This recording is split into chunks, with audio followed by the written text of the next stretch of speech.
having outdoor pots gives you the flexibility to bring in some plant life without spending a lot of money and without making it permanent.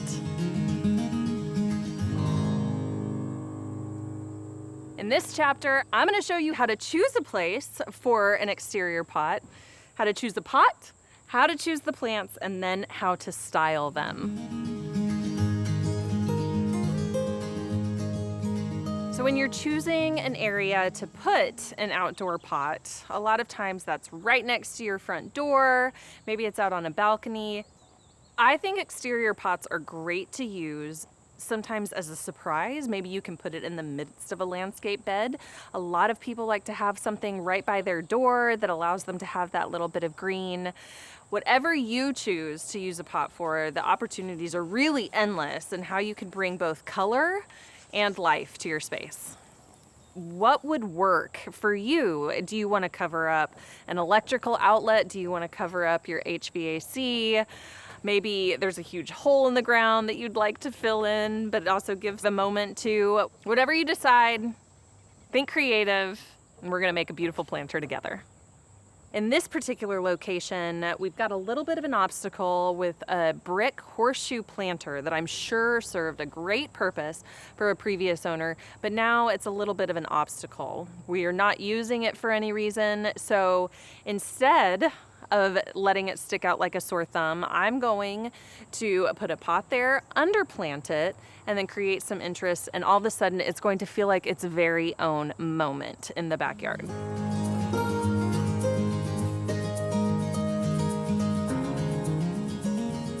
So, I've just got a few options here. This is a ceramic pot. It's got some heft to it just all on its own. This right here is probably your most cost-effective option. It's plastic. I have, in many cases, gone ahead and gotten like a matte spray paint and changed the color of a plastic pot to make it look a little bit more upscale. So you can always think about that. The pot that we're using for this particular area is this one. Don't try this at home.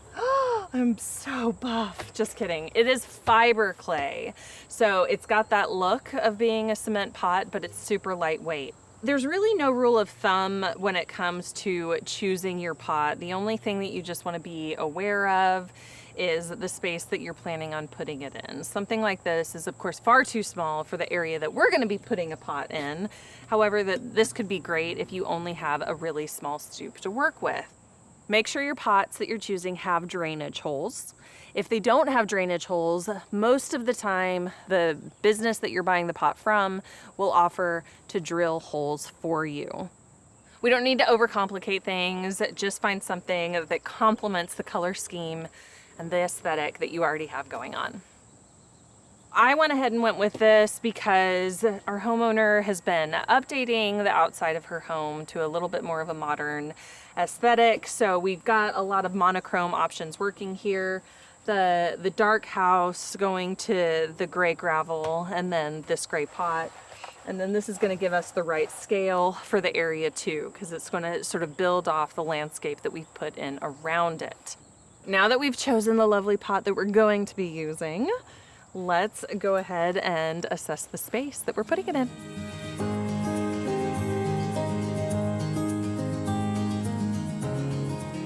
If you are putting a pot on a deck or any sort of hardscape, a patio, a stoop, etc., always consider putting a saucer down.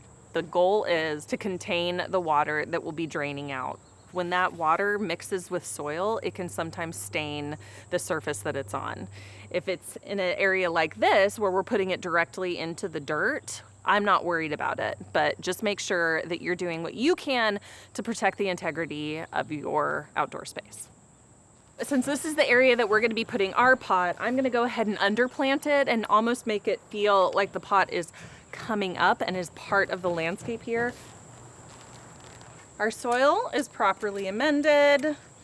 Again, this is a step that you may not have to worry about if your only focus is the pot itself. I'm just going to underplant this to sort of mask this horseshoe.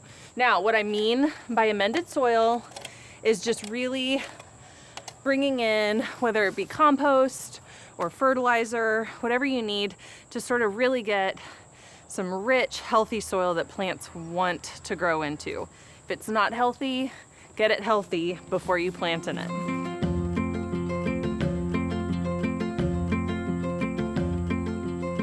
So now that we've done that, we're gonna take our pot, and I want this to be pretty center. No matter how lightweight or heavy duty your pot is, you are gonna wanna make sure that you give it weight at the base. First, I'm going to put a layer of weed barrier down. I generally don't like using weed barrier in landscape beds, but I feel like it's a very important step in pots. Why? Because as pots drain, and because they have drainage holes, that soil can start to work its way out, and you don't want to continually have to bring in more soil for the top. So the weed barrier allows the water to drain through, but keeps the soil inside. Next, we're going to weigh it down with several buckets of gravel. I filled it up to about here with gravel, because when it comes to potted plants, you don't need a ton of room for those roots to grow, especially if this is just going to be a seasonal swap out. You can really save yourself some money on fancy soil by overcompensating with gravel or rock at the bottom. You can also, if you've already got a really hard pot or a heavy duty pot like a terracotta or a ceramic pot, you could even put mulch in the bottom, which again is a cheaper option. There are great bags of pre-made potting soil that can also work for your containers. We are using soil that we've amended from other landscaping beds already.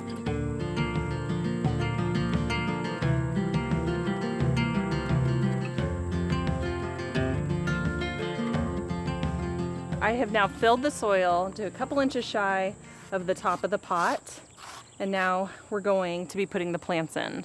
You can always look around, let the area that you're putting your pot kind of influence the type of pot and the style of the plants that you end up using. This is really your opportunity to get creative, and there are no hard and fast rules. I will say that you do want to sort of match scale a little bit. Grabbing a huge pot and only putting one tiny plant in there is going to look a little off. Try to match the scale of your plants with the size of the pot that you're choosing. Don't buy a huge plant for a small pot. Even if the root ball can fit in there, it still might look a little silly for a plant like this to be in a pot this size. And likewise, don't just put one tiny guy in here and have the rest of this just lonely. When you're choosing your plants, I always like to pick kind of the star plant first, like the one that jumped out at me when I was walking through the nursery, and I want that to also be the star here. What does a focal point mean to you? Do you want something tall to make a statement? Do you want something to drape over the edge as it grows? Or do you want something that will just blend in with your existing area? In this particular situation, I'm going to be working with a very moody, monochrome, dark purple palette, but I was originally really stunned by the euphorbia, so that's going to be my centerpiece. Something to always consider when you're planting a pot is to give yourself some height differential. I always love to employ the waterfall technique, which is just sort of having 3 layers, your top layer, your middle layer, and then that draping layer down below. Now, let's talk hardiness zones. You are going to want to make sure that you pick plants that will thrive in your area.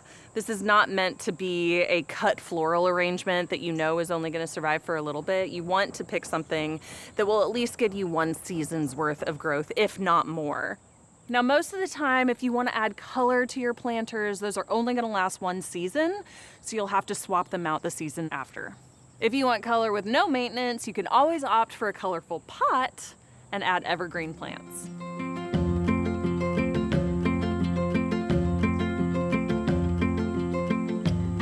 I usually plant the focal point first, just because I know that that's what I want people to really gravitate towards as soon as they see it. So I do that first, and then I try and make everything complement that piece.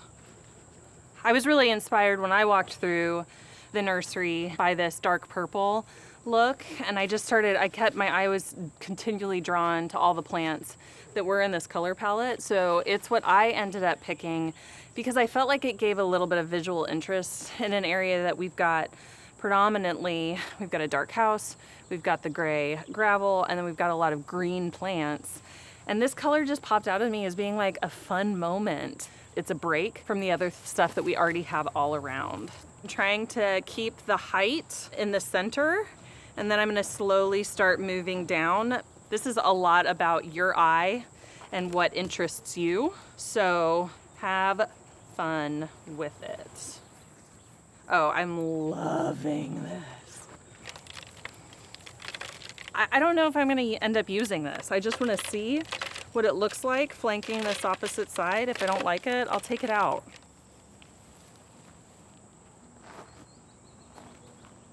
I dig it.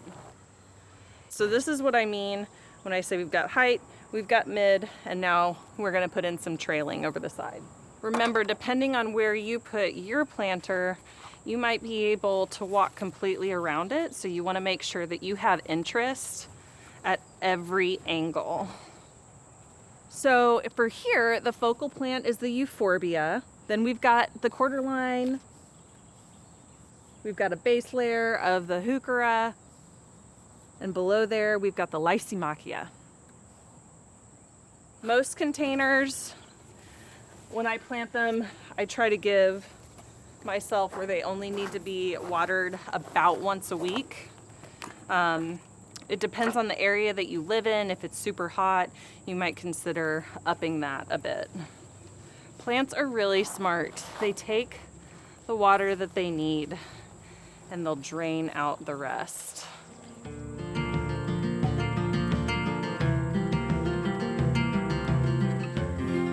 What I'm gonna do now is just to complement the gravel that's already here. I'm gonna do a little bit of gravel dressing on top to cover up the dirt, and then it's done, at least for the pot. Then we'll address the ground below. But I'm obsessed. I actually want to steal this for my own yard now. I just feel like this is as personal as painting or flower arranging, so just have fun with this, please. The final thing here is actually taking care of the ground around it. I want to give it the look that it's almost planted within a bed, and I also want to start to mask this brick horseshoe by planting something spreading that's going to crawl over that. Because we've already got Vinca minor all over this yard, I'm just going to plant more of that here to give it a final touch.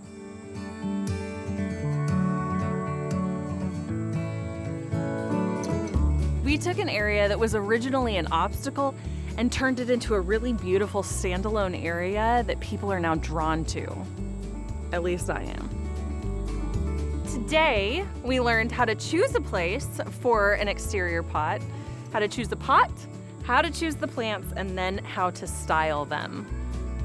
Make it your own. Make it as big or as small as a statement as you want. That is the goal. This is your space. Enjoy it. See y'all next time.